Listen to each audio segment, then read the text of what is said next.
Hello दोस्तों, एक बार फिर से आप सभी का मैं देसी टीवी भारत पर बहुत बहुत स्वागत करता हूं। क्या चंद्रशेखर आज़ाद आने वाले दिनों में मायावती जी का स्थान ले लेंगे? क्या चंद्रशेखर आज़ाद की पार्टी बीएसपी से आगे निकल रही है? इन तमाम सवालों को लेकर आज हम चर्चा करेंगे। न सिर्फ चर्चा करेंगे बल्कि राजस्थान के जो चुनाव नतीजे आए हैं, ख़ास तौर से क्योंकि राजस्थान में चंद्रशेखर आज़ाद ने भी चुनाव लड़ा था और बीएसपी सुप्रीमो की पार्टी बसपा ने भी चुनाव लड़ा था। तो राजस्थान में नतीजे कैसे रहे? एक पोस्ट वायरल हो रही है, जहां पर दावा किया जा रहा है कि चंद्रशेखर आज़ाद को मायावती जी से ज़्यादा वोट मिले हैं राजस्थान में। तो इस बात में कितनी सच्चाई है? क्या वाकई चंद्रशेखर आज़ाद मायावती जी से अब आगे निकल रहे हैं? क्या वाकई अब जिस तरीके से वो राजनीति कर रहे हैं वो राजनीति रंग ला रही है? क्या चंद्रशेखर आज़ाद की जो रैली में भीड़ आ रही है वो वोट में तब्दील हो गई है? इन तमाम सवालों पर आज हम विस्तार से चर्चा करेंगे। साथ ही साथ जो पोस्ट वायरल हुई है इसकी सच्चाई को भी परखेंगे कि ये सच है या झूठ है, और इस बात में कितनी सच्चाई है कि चंद्रशेखर आज़ाद ने बीएसपी को कहीं ना कहीं पीछे छोड़ दिया है। आंकड़ों के माध्यम से आज हम समझने की कोशिश करेंगे, बिना लाग लपेट के बात करेंगे। तो उन आंकड़ों पर जाने से पहले, उन आंकड़ों पर बातचीत करने से पहले मैं आपको बता दूं दोस्तों, मध्य प्रदेश, छत्तीसगढ़, राजस्थान के चुनाव नतीजे आ चुके हैं और यहाँ पर बम्पर वोटिंग हुई थी। कहा जा रहा था कि यहाँ पर बीजेपी का सुपड़ा साफ होगा, लेकिन यहाँ पर बहुत बड़ा खेला हो गया है। ईवीएम को लेकर बहुत बड़ा खेला हो गया। कहा जा रहा है कि ईवीएम से धांधली करके भारतीय जनता पार्टी ने चुनाव जीता है। अब कैसे भी जीता है, ईवीएम हैकिंग हुई है नहीं, ये तो जांच का विषय है। लेकिन अब जो नतीजे आए हैं उन पर लगातार विश्लेषण हो रहा है, लगातार डिबेट हो रहा है। तो ये पोस्ट पहले देखिए आप, ये पोस्ट है राजस्थान के संदर्भ में। राजस्थान के संदर्भ में ये पोस्ट है और इसमें कई विधानसभा क्षेत्रों का जिक्र किया गया है, जहां पर ये बताया गया है कि एएसपी के प्रत्याशी बीएसपी के प्रत्याशी से ज़्यादा वोट लेकर निकल गए। जी हां, यानी चंद्रशेखर आज़ाद की पार्टी ने बसपा से राजस्थान में अच्छा प्रदर्शन किया। ये आंकड़े सोशल मीडिया पर तेज़ी से वायरल किए जा रहे हैं। तो चलिए समझते हैं कि किसको कितना वोट मिला, ये समझते हैं। आखिर में बताऊंगा इसमें कितनी सच्चाई है, लेकिन सबसे पहले आप आंकड़ों पर गौर कर लीजिए। दोस्तों, अलवर की एक सीट है रामगढ़ में कहा जा रहा है कि एएसपी को 74,096 वोट मिले, जबकि बसपा को 1219 वोट मिले। वहीं पर एक सीट है बानसूर, अलवर की ही सीट है बानसूर, जहां पर एएसपी को 54,185 वोट मिले, जबकि बीएसपी को 12,580 वोट मिले। सबसे पहले जहां एएसपी को ज़्यादा वोट मिले हैं मैं उसकी बात कर लेता हूं। उसके बाद बीएसपी को एएसपी से कहां ज़्यादा वोट मिले वो भी बात कर लेते हैं। लेकिन सबसे पहले एएसपी ने जहां ज़्यादा वोट हासिल किया है उसका जिक्र कर लेते हैं दोस्तों। भरतपुर की सीट है नगर, जहां पर एएसपी को 46,314 वोट मिले, बीएसपी को 1,027 वोट मिले।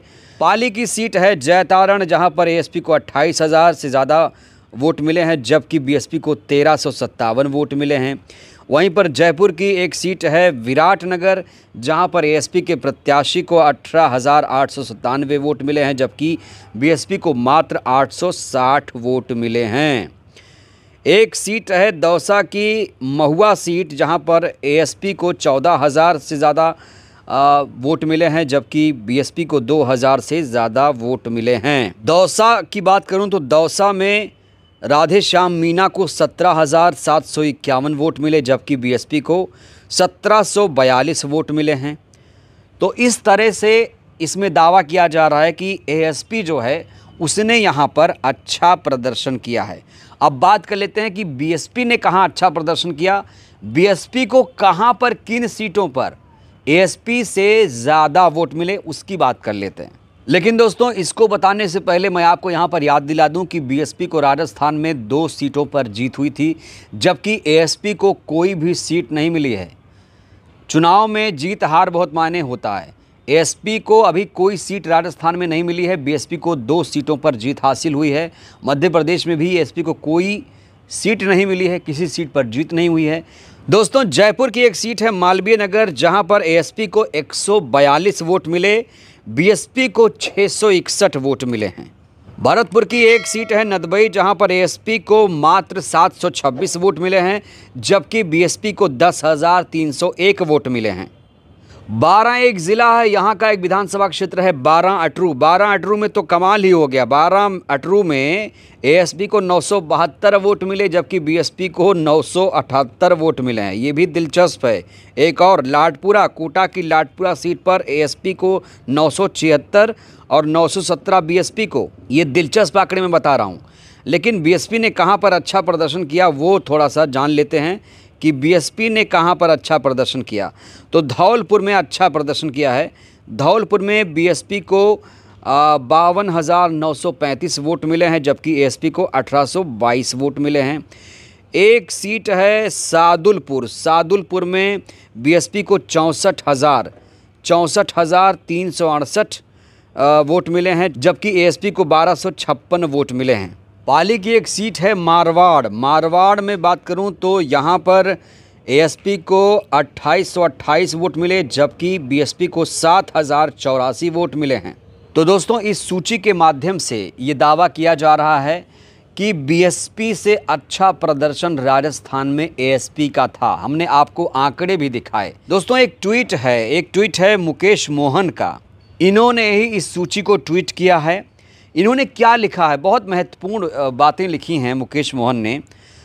इन्होंने लिखा है इस सूची को लेकर, क्या ऐसा नहीं हो सकता कि चंद्रशेखर आज़ाद को पसंद करने वाले चंद्रशेखर को वोट दें और बहन जी को पसंद करने वाले बहन जी को, लेकिन वोट दोनों के समर्थकों के एक ही पार्टी को जाए।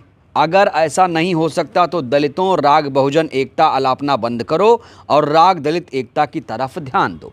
मुकेश मोहन यहाँ पर एक बात ये कहना चाह रहे हैं कि भाई, मायावती जी को जो पसंद कर रहे हैं वो मायावती जी को वोट कर रहे हैं, करें।